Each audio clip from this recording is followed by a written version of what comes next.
today's video ay mag-update tayo mga idol. Kasi kahapon ay hindi tayo nakapasok dahil medyo masama ang ating pakiramdam. So ngayong Martes lang tayo nakapasok mga idol. And wala rin tayong upload no. So ngayong araw ng Martes mag-update tayo at mag-upload ng ating mga update sa trabaho ng mga idol. Ayan, shoutout sa inyo mga idol. Shoutout sa lahat ng mga solid na sumusuporta sa akin. At shoutout sa mga organic followers natin Shoutout din sa mga followers natin yan, solid followers. At top fans natin na sumusuporta sa atin sa mga video na na-upload natin mga idol.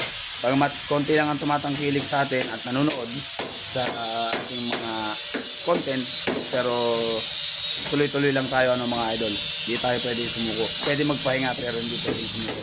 Pero ngayong umaga, shoutout muna sa ating tala sender na si Ma'am Chona in Pink Vlog. Mga idol. Shoutout sa Ma'am. Salamat sa pagtala. So ngayong umaga ay mag-update tayo ng ating mga ginagawa at mga naka-accomplishment sa construction.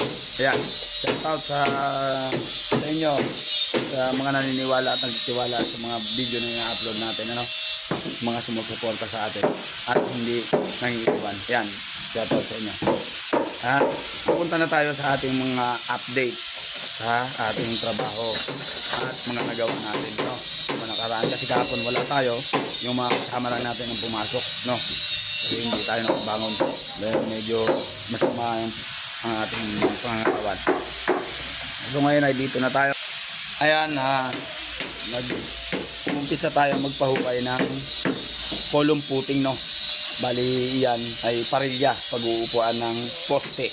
Tatayo yung bakal dyan mga idol. Napahukay natin para makasabay sa mga riga na ginagawa.